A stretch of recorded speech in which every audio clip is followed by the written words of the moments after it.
जय श्री राधे कृष्णा। आज मैं आप सभी को आषाढ़ मास की कथा में 11वें अध्याय की कथा सुनाऊंगी। सूत जी कहते हैं, वही राजा धुंधुमार के द्वारा स्थापित किया हुआ शिवलिंग है, जिसे उन्होंने अति मनोहर सर्वरत्नमय मंदिर बनवाकर प्रतिष्ठित किया है। उस तीर्थ में आश्रम बनाकर राजा ने बड़ी भारी तपस्या की, जिसके प्रभाव से भगवान शिव उनके द्वारा स्थापित शिवलिंग में विराजमान हुए। उस मंदिर के समीप उन महात्मा राजा ने एक बावली बनवाई, जो अत्यंत निर्मल जल से परिपूर्ण, सब तीर्थों के समान महत्व रखने वाली और मंगलकारक थी।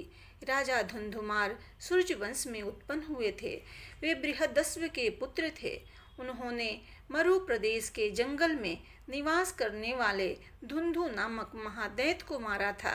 इसलिए वे तीनों लोकों में धुंधुमार के नाम से विख्यात हुए। उनका दूसरा नाम कुवलाश्व भी था। चमत्कारपुर का क्षेत्र परम पावन है, ऐसा जानकर उन्होंने उसी क्षेत्र में भगवान शंकर का चिंतन करते हुए भारी तपस्या की। रत्न निर्मित प्रसाद में उत्तम महालिंग की स्थापना करके भेंट, पूजा और उपहार आदि के द्वारा तथा पुष्प, धूप और चंदन आदि सामग्रियों से भगवान शिव का पूजन किया। इससे प्रसन्न होकर महादेव जी ने वृषभ पर आरूढ़ होकर गौरी देवी तथा गणों के साथ राजा को प्रत्यक्ष दर्शन दिया और कहा, तुम मनोवांछित वर मांगो। धुंधुमार ने कहा, संपूर्ण देवताओं के स्वामी शिव, आप कृपा पूर्वक अपने इस लिंगमय विग्रह में सदैव निवास करें। श्री भगवान बोले, नृपश्रेष्ठ, चैत्र मास के शुक्ल पक्ष की चतुर्दशी तिथि में मैं गौरी देवी के साथ सदैव यहाँ निवास करूँगा। उस समय इस बावली में स्नान करके जो मेरा दर्शन करेगा वह मेरे लोक में जाएगा। सुत जी कहते हैं, ऐसा कहकर भगवान शिव वहीं अंतर्ध्यान हो गए तथा राजा प्रसन्नचित हो वहीं निवास करने लगे। अंत में वे मुक्ति के भागी हुए। वहीं चित्रशिला तीर्थ के उत्तर भाग में जलसाई भगवान विष्णु का सुविख्यात स्थान है, जो महापातकों का नाश करने वाला है। जो हरिशयनी तथा प्रबोधिनी एकादशी को उपवास करके उस तीर्थ में श्री हरि की पूजा करता है, वह वैकुंठ धाम को जाता है। भगवान श्री हरि के शयन करने पर जो कृष्ण पक्ष की द्वितीया तिथि आती है, उसका नाम अशून्य शयना है। यह तिथि भगवान विष्णु को बहुत प्रिय है। उस दिन जो वहाँ शास्त्रोक्त विधि से भगवान विष्णु का पूजन करता है, वह श्री हरि के धाम को जाता है। ऋषियों ने पूछा, सुतनंदन, भगवान जलसाई वहाँ कैसे प्राप्त हुए हैं और किस विधि से उनकी पूजा की जाती है? सुत जी ने कहा, पूर्व काल में वास्कली नाम से प्रसिद्ध दानवों का राजा था। वह बड़ा बलवान तथा संपूर्ण देवता, गंधर्व, नाग एवं राक्षसों के लिए भी अजेय था। दानवों ने संपूर्ण भूमंडल को अपने बस में करके दैत्यों की सेना साथ लेकर देवताओं पर चढ़ाई की। वहाँ देवताओं और असुरों में एक दूसरे का संहार करने वाला बड़ा भयंकर युद्ध हुआ। अंत में दानव राज वास्कली सेना के साथ तथा सामग्री सहित देवराज इंद्र पर विजय पाई।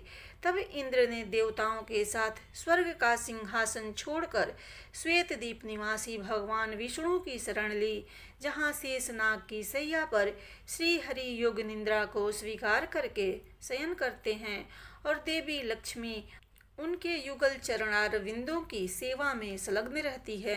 वहां पहुंचकर देवताओं ने सब ओर से वैदिक सूत्रों द्वारा भगवान विष्णु का भक्ति पूर्वक स्तवन किया। तदंतर जगदीश्वर भगवान श्री हरि शैया से उठकर इंद्र से बोले, सहस्त्राक्ष, इस समय तीनों लोकों में कुशल तो है ना? तुम संपूर्ण देवताओं को साथ लेकर यहाँ कैसे आए हो? इंद्र ने कहा, भगवान, दैत्यराज वास्कली भगवान शंकर से वरदान पाकर बड़ा बलवान हो गया है। वह देवताओं द्वारा युद्ध में अजेय है। उसने युद्ध भूमि में मुझे परास्त कर दिया है। मधुसूदन, इस समय वह स्वर्ग लोक में निवास करता है। इसी कष्ट से मैं संपूर्ण देवताओं के साथ आपकी शरण में आया हूँ। प्रभो, पूर्व काल में हिरण्याक्ष और हिरण्यकशिपु के भय से तथा अन्यान्य दुरात्मा दैत्यों के आतंक से भी आपने हम सब देवताओं की रक्षा की है। अतः इस महाबली दानव वासकली से भी आज हमारी रक्षा कीजिए। देवेश, आपको छोड़कर हम देवताओं के लिए दूसरा कोई उत्तम आश्रय नहीं है। श्री भगवान बोले, इंद्र, समय आने पर मैं स्वयं उस दानव को दंड दूंगा। अतः जब तक वह समय नहीं आता तब तक तुम कहीं तीर्थ भूमि में रहकर बड़ी भारी तपस्या करो। इंद्र ने कहा, जगदीश्वर, मैं उस दैत्य का नाश करने के लिए किस क्षेत्र में तपस्या करूं, यह आप ही बतावें। भगवान विष्णु बोले, इंद्र, चमत्कारपुर का क्षेत्र सिद्धिदायक है, अतः तुम वहीं जाकर उसके वध के लिए तपस्या करो। इंद्र ने कहा, केशव, हम दानव राज वासकली से डरे हुए हैं, अतः आपके बिना वहां नहीं जाएंगे, इसलिए आप स्वयं भी वहां चलिए। आपसे सुरक्षित होकर ही मैं वहां भारी तपस्या कर सकूंगा। श्री भगवान विष्णु ने कहा, एवं अस्तु कहकर देवताओं और लक्ष्मी जी के साथ चमत्कारपुर के क्षेत्र में पदार्पण किया। उस समय सब देवताओं ने अपने लिए पृथक पृथक आश्रम बनाया। भगवान विष्णु ने वहाँ के प्राचीन एवं सुविस्तृत कुंड में क्षीर सागर का आवाहन किया और श्वेत दीप की भांति वहाँ भी वे शयन करने लगे। उस समय सब देवता उनके चारों ओर विनीत भाव से खड़े हो उनकी स्तुति करते थे। तदंतर आषाढ़ कृष्ण द्वितीया का शुभ दिवस आने पर बृहस्पति जी ने इंद्र से कहा, पुरंदर, आज अश्विन सेना नाम वाली द्वितीया है। यह भगवान विष्णु की अत्यंत प्रिय तिथि है। यह सुनकर देवराज इंद्र ने शास्त्रोक्त विधि से व्रत करके उस दिन जलसाई विष्णु भगवान का पूजन किया और इसी प्रकार 4 महीनों तक प्रत्येक द्वितीया के दिन वे श्री हरि का पूजन करते रहे। इससे वे दिव्य तेज से संपन्न हो गए। उन्हें तेज रूप में देखकर भगवान विष्णु बड़े प्रसन्न हुए और बोले, इंद्र, अब तुम संपूर्ण देवताओं के साथ वासकली का वध करने के लिए जाओ, तुम्हारी विजय होगी।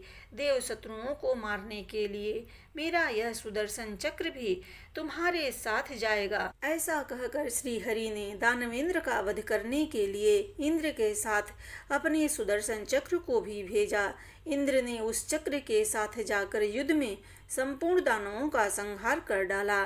दानव राज वासकली भी चक्र से मस्तक कट जाने के कारण वज्र के मारे हुए पर्वत की भांति पृथ्वी पर गिर पड़ा और भी बहुत से सुरवीर बलोन्मत्त दानव युद्ध में मारे गए। इस प्रकार दैत्य सेना का संहार करके सुदर्शन चक्र पुनः भगवान विष्णु के हाथ में आ गया।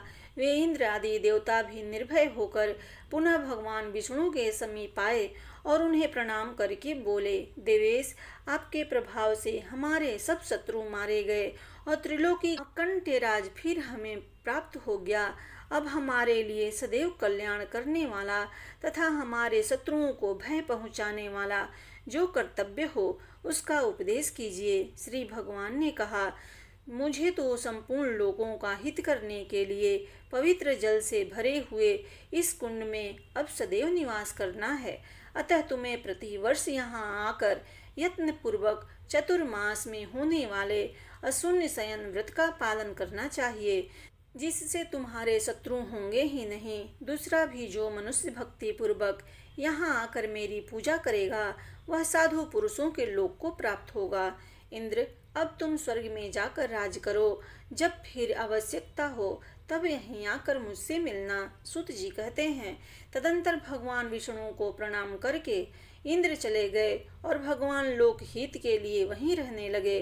द्विजवरों, जो मनुष्य अत्यंत श्रद्धापूर्वक भक्ति भाव से उन जलाशयी विष्णु की पूजा करता है वह परम गति को प्राप्त होता है।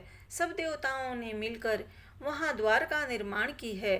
वहाँ चौमासे में भगवान विष्णु का पूजन करके मनुष्य मनोवांछित कामनाओं को प्राप्त कर लेता है। अतः सर्वथा प्रयत्न करके सब मनुष्यों को उन द्वारका की पूजा करनी चाहिए। सूत जी कहते हैं, विप्रवरों, उस क्षेत्र में एक दूसरा कुंड भी है जो विश्वामित्र ऋषि के द्वारा प्रकट किया गया है। वह समस्त कामनाओं को देने वाला है। ऋषियों ने पूछा, सूतनंदन, विश्वामित्र मुनि का वह निर्मल तीर्थ किस समय वहाँ प्रतिष्ठित हुआ है? सूत जी बोले, द्विजवरों, वहाँ पहले से ही एक साधारण झरना था जो पृथ्वी पर महात्म्य से युक्त होकर बहता था। फिर उसी में देव नदी गंगा वहां स्वयं आकर स्थित हुई, जिसमें स्नान करने वाला पुरुष तत्काल सब पापों से मुक्त हो जाता है। जो मनुष्य वहां पितरों के उद्देश्य से श्रद्धा पूर्वक श्राद्ध करता है, उसका वह श्राद्ध पितरों को अक्षय तृप्ति प्रदान करने वाला होता है। उस उत्तम तीर्थ में जो कुछ दान, होम और जप आदि सत्कर्म किया जाता है, उसका अनंत फल होता है। एक समय की बात है, व्याध के बाण से घायल हुई एक मृगी उस देव नदी के जल में घुसी और वहीं उसकी मृत्यु हो गई। उस पुण्य जल के प्रभाव से वही मृगी स्वर्गलोक में मेनका नामक अप्सरा हुई।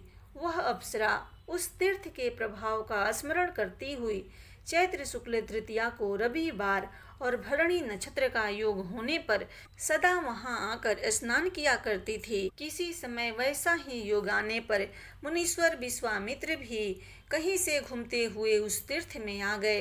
इधर मेनका भी देव दर्शन के लिए स्वर्ग से आई और भगवान की पूजा करके स्वर्ग जाने लगी। तब तक उसकी दृष्टि वहां इधर उधर घूमते हुए मुनिवर विश्वामित्र पर पड़ी।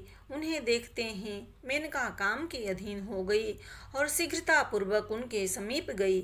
उस अदृष्ट पूर्व सुंदरी को देखकर मुनि ने पूछा, कल्याणी, तुम्हारा शुभ हो। मन, वाणी और क्रिया द्वारा भगवान विष्णु के चरणों में तुम्हारी अविचल भक्ति हो। बाले, क्या तुम सदाचार और विनय से युक्त होकर सदा प्रिय वचन बोलती हुई अपने पति के चरणारविंदों की सेवा में संलग्न रहती हो? क्या तुम्हें सदा अपने पति की प्रियतमा होने का सौभाग्य प्राप्त है? क्या पति के सामने अथवा परोक्ष में भी तुम दान आदि से अपने बंधु बांधवों तथा सुहृदों का सत्कार करती हो? क्या तुम पति के सो जाने पर सोती हो और उनके जगने से पहले ही उठ जाती हो? क्या प्रातः काल उठकर तुम प्रतिदिन अपने घर में स्वयं ही झाड़ू लगाती हो? क्या देवताओं को नमस्कार करके घर के गुरुजनों को प्रतिदिन प्रणाम करती हो और उन सबको अपनी शक्ति के अनुसार अन्न और जल देकर स्वयं सबके पीछे भोजन करती हो? क्या जल जंतुओं की रक्षा करती हुई अपने संघन वस्त्र से पानी को 7 बार छान कर पीती हो? कभी सूर्यास्त के समय तो तुम भोजन नहीं करती। अपने सेवकों, कुटुंबीजनों तथा विशेषतः साधु संतों को दिए बिना तो तुम भोजन नहीं करती। क्या तुम दया भाव से युक्त होकर शरीर को क्लेश देने वाले जू, खटमल और मच्छर आदि का भी पुत्र की भांति पालन करती हो? क्या साधु पुरुषों के मुख से प्रतिदिन भक्ति पूर्वक कल्याणमय धर्म का उपदेश सुनती हो और सुनकर आदर के साथ उनका पालन भी करती हो? क्या पवित्र शास्त्र कथा सुनकर तुम शास्त्र का, वाचक का तथा उसकी विशेष व्याख्या करने वाले विद्वान का भी पूजन करती हो? क्या तुम मुनीश्वरों द्वारा प्रतिपादित पुराण और शास्त्र ग्रंथों को अच्छे पत्र पर सुंदर अक्षरों में लिखकर उन्हें साधु पुरुषों को अर्पण करती हो? क्या प्रतिदिन शिव मंदिर में अपनी शक्ति के अनुसार तुम संगीत वाद्य आदि की व्यवस्था करती और भेंट पूजा उपहार चढ़ाती हो? क्या तुम साधु पुरुषों को उनका पूरा शरीर ढकने के लिए उपयुक्त वस्त्र अर्पण करती हो? तुम दूसरों के घर में विशेषतः रात के समय व्यर्थ घूमने के लिए तो नहीं जाती। कहीं पति के भूखे होते हुए भी तुम स्वयं तो भोजन नहीं कर लेती। क्या तुम प्रयत्न पूर्वक पति की आज्ञा का उल्लंघन करने के दोष से अपने को बचाती हो? कभी पति के कुपित होने पर तुम उनकी बातों का उत्तर तो नहीं देती। उनके क्रोध रूपी पाप का निवारण करने के लिए उनसे मीठे और प्रिय वचन तो बोलती हो ना। तुम पति के परदेश जाने पर मैले वस्त्र धारण करती और दिन दुर्बल तथा मल्यावदन करती हो ना। कभी मंदिर के पृष्ठभाग में तुम जूठा और फूटा बर्तन तो नहीं रखती। रात्रि में जागरण काल में तुम कथा के स्थान, झरना, एकांत प्रदेश, नदी तट और वन में कभी अकेली तो नहीं जाती। सुबह तुम उल्टा स्त्रियों से तथा दाइयों, मालिनों और धोबिनों से तो कभी मैत्री नहीं रखती। अपने मुखमंडल में तुम कुमुदी बेदी तो लगाती हो ना। मेनका बोली, मुने, आपने जिनके धर्मों का वर्णन किया है वे दूसरी स्त्रियां हैं। हम तो स्वेच्छाचार विहार करने वाली देवलोक की अप्सराएं हैं। महाभाग, आप किस देश से आए हैं? आपके दर्शन से मेरा मन विचलित हो रहा है। मुझ अनुरागिनी को आप स्वीकार करें, अन्यथा मेरे प्राण नहीं रहेंगे। यदि ऐसा हुआ तो आपको स्त्री वध का पाप लगेगा। विश्वामित्र ने कहा, भद्रे, हम तो शिव शास्त्रों की आज्ञा के अनुसार चलने वाले ब्रह्मचारी हैं। समस्त व्रतधारियों और विशेषतः शिव भक्तों का मूल धर्म है ब्रह्मचर्य व्रत का पालन। अतः हम जैसे लोगों से तुम फिर कभी ऐसी बात न कहना। व्रतधारी और शिव भक्त पुरुष 100 वर्षों से अधिक काल तक जो तपस्या करता है वह एक बार के स्त्री प्रसंग से नष्ट हो जाती है। जो पापात्मा स्त्री को स्वीकार करता है उसका शिव उपासना संबंधी व्रत व्यर्थ हो जाता है। भगवान शिव के भक्तों को स्त्रियों के साथ बातचीत करने में भी पाप लगता है। इसलिए तुम शीघ्र ही इस स्थान से चली जाओ। तुम जीवित रहो या मर जाओ, परंतु मैं तुम्हारी इस बात को नहीं मानूंगा। प्रति पुरुषों को स्त्री वध की अपेक्षा स्त्री संगम से भी अधिक पाप लगता है।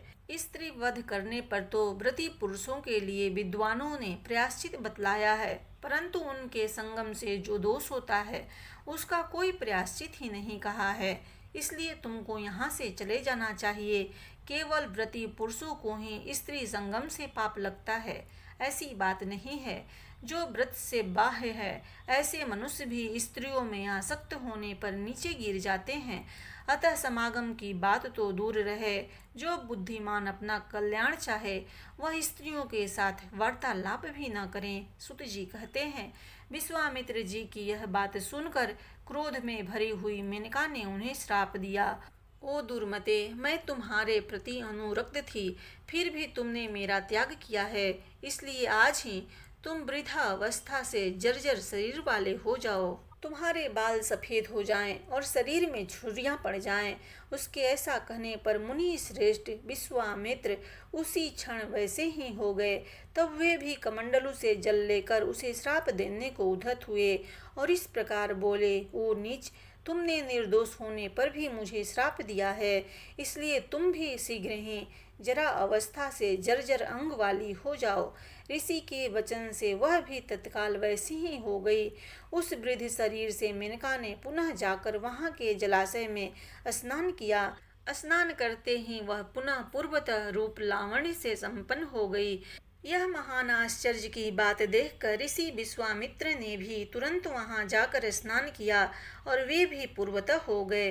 उस तीर्थ के महात्म्य से मेनका और विश्वामित्र दोनों रूप तथा उदारता आदि गुणों से संपन्न हो गए और प्रसन्नता पूर्वक एक दूसरे से विदा लेकर अपने अभीष्ट स्थान को चले गए। उस तीर्थ का ऐसा महात्म्य जानकर महर्षि विश्वामित्र ने महादेवाधिदेव महादेव जी का लिंग स्थापित किया और उस उत्तम तीर्थ में बड़ी भारी तपस्या की। उन्होंने उस सरोवर को और विस्तृत किया। वहां स्नान करके जो पुरुष उस उत्तम विश्वामित्रेश्वर लिंग का पूजन करता है वह भगवान शिव के लोक में जाता है। आज भी उस तीर्थ में गंगा जल के समान पवित्र जल दिखाई देता है, जो सब पापों को हर लेने वाला है। जो श्रद्धा युक्त पवित्र हृदय से वहां स्नान करता है वह सर्वदेव पूजित विष्णु लोक को जाता है। प्रेम से बोलिए विष्णु भगवान की जय।